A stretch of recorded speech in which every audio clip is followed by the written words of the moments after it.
안녕하세요. 알큐튜입니다. 오늘은 저번에 말씀드린 인텐트 마케팅에 대해서 간략하게 소개를 해드릴게요. 인텐트 마케팅이라고 하면 뭐 처음 들어보시는 분들도 계실 거예요. 오래된 마케팅 기법이긴 한데 이게 검색엔진 최적화와 연관이 있어서 제가 그것과 관련돼서 설명을 좀 드리도록 하겠습니다. 인텐트 마케팅이란 고객이나 잠재 고객이 제품이나 서비스에 관심을 보이는 의도를 파악해서 이렇게 관심을 보인다라는 건 여러 가지 형태로 나타날 수 있는데요. 그래서 이제 그 고객들이 어떤 단계별로 관심을 갖게 돼요. 그래서 그 부분에 대해서 의도를 파악해서 그에 맞춘 마케팅 전략을 세우는 것으로 의미를 합니다. 이는 고객의 행동 데이터를 분석해서 그들이 무엇을 찾고 있고 그리고 또 어떤 문제를 해결하고 하는지 이 부분을 이해함으로써 맞춤형 컨텐츠나 광고를 제공할 수 있게 되는 겁니다.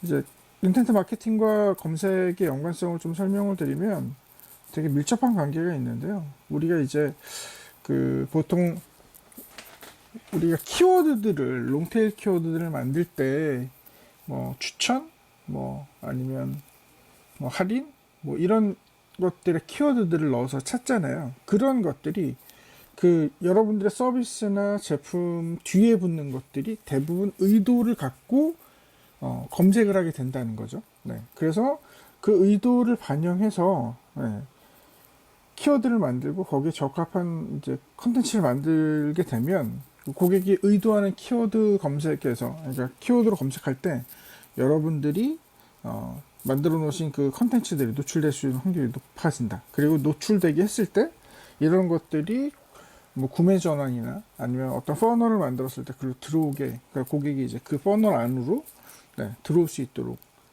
하는 효과를 얻을 수 있다는 거죠. 네, 이렇게 좀 어려우니까 좀 쉽게 말씀을 드리면 이제 인텐트 마케팅은 총 4가지 단계로 구분이 됩니다. 인식 단계, 그리고 고려 단계, 그리고 결정 단계, 그리고 구매 후 단계가 있는데요. 이거를 예시를 좀 설명을 해드리면 이제 효과적인 다이어트 방법. 내가 살이 쪘어. 효과적인 다이어트 방법을 좀 알아봐야겠다. 예.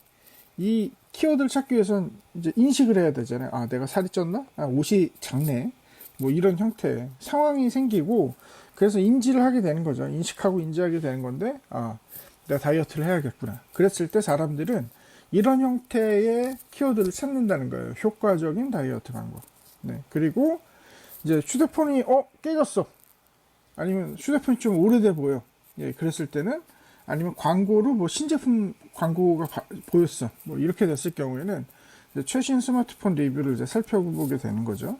네, 이랬을 때 이 인식 단계에서는 블로그 포스트, 정보성 비디오, 가이드 같은 걸 작성을 해서 제공했을 때 이런 형태의 의도를 갖고 검색하는 사람들에게 노출되기 쉽다는 겁니다. 그리고 이제 고려 단계. 예를 들면 최신 스마트폰 리뷰를 보고 있는데 그 다음에 할 거는 뭐 이제 플래그십 스마트폰이라고 하면 이제 아이폰과 갤럭시의 이제 최고 사양 버전들이 될 텐데 그 두 가지의 브랜드를 비교하거나 제품 자체를 비교할 수도 있고 아니면 내가 나에게 가장 적합한 혹은 그레이드가 높은 제품을 추천받고 싶을 수도 있는 거죠. 네. 그랬을 때 나타나는 키워드들이 뭐 아이폰 대 갤럭시 혹은 최고의 게이밍 노트북 추천 뭐 이런 식의 키워드들을 사람들이 고려 단계에서 활용하게 된다는 겁니다. 검색에. 그랬을 때는 제품 비교 리뷰라든지 아니면 사용자 후기 아니면 상세 가이드 같은 것들을 제공해 줬을 때 효과가 있다는 거예요. 네, 그리고 결정 단계. 이제 나 뭘 사야겠다라고 했을 때 그러면 사람들은 이제 할인이라든지 아니면 가격 대비 가격 뭐 이제 결과적으로는 가성비에 집중할 수밖에 없잖아요. 특히나 요즘 같은 불경기에는 이런 것들이 되게 민감한 상황이 될 수 있는 거죠. 그래서 여러분들이 이제 할인 코드를 제공하거나 구매 유도 프로모션, 무료 체험 제한 등 뭐 이런 형태의 컨텐츠들을 함께 제공할 경우에 검색에 노출됐을 때 여러분들의 컨텐츠에서 구매 결정 단계로 넘어갈 수 있는 확률이 높아지는 겁니다. 그리고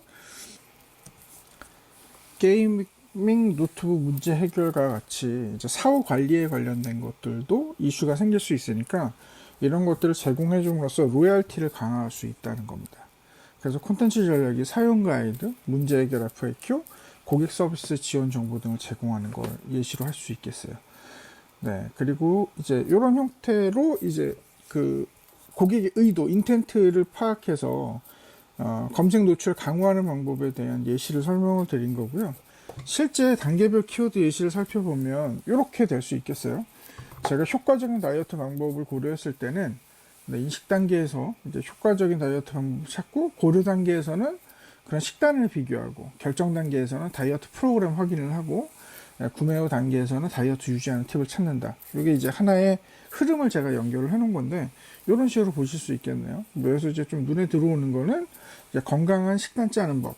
그랬을 때 비건 식단 추천하고, 비건 식단 배송 서비스 할인, 그리고 비건 식단 레시피, 이런 식으로 이제 각 단계별로 연결되는 키워드, 의도 키워드들을 확인하실 수 있습니다. 여러분들께서 이제 어떤 여러분들이 판매하시거나 제공하는 서비스 혹은 제품이 있다면, 그 부분에 대해서 고객의 유입을 만드는 단계가, 고객의 이제 이런 의도들이 각각 단계별로 이제 반영이 되기 때문에, 그런 주제들을, 키워드들을 찾고, 그런 키워드들에 적합한 주제를 찾고, 그래서 거기에 관련된 내용들을 서술하고, 그리고 그의 검색 상에 노출될 수 있도록 조치함으로써 좀 더 효율이 높은 검색 엔진 마케팅 혹은 컨텐츠 마케팅이 될 수 있다고 말씀드릴 수 있겠습니다. 이 부분은 오늘 이제 간략하게 개요로 알아본 거고요. 다음에는 좀 더 이거에 대한 심도 있는 예시들을 만들어서 다시 한번 여러분과 이 부분에 대해서 함께 학습하도록 하겠습니다. 네, 긴 영상 시청해주셔서 감사드립니다. 다음에도 더 좋은 영상으로 찾아뵙도록 하겠습니다. 감사합니다.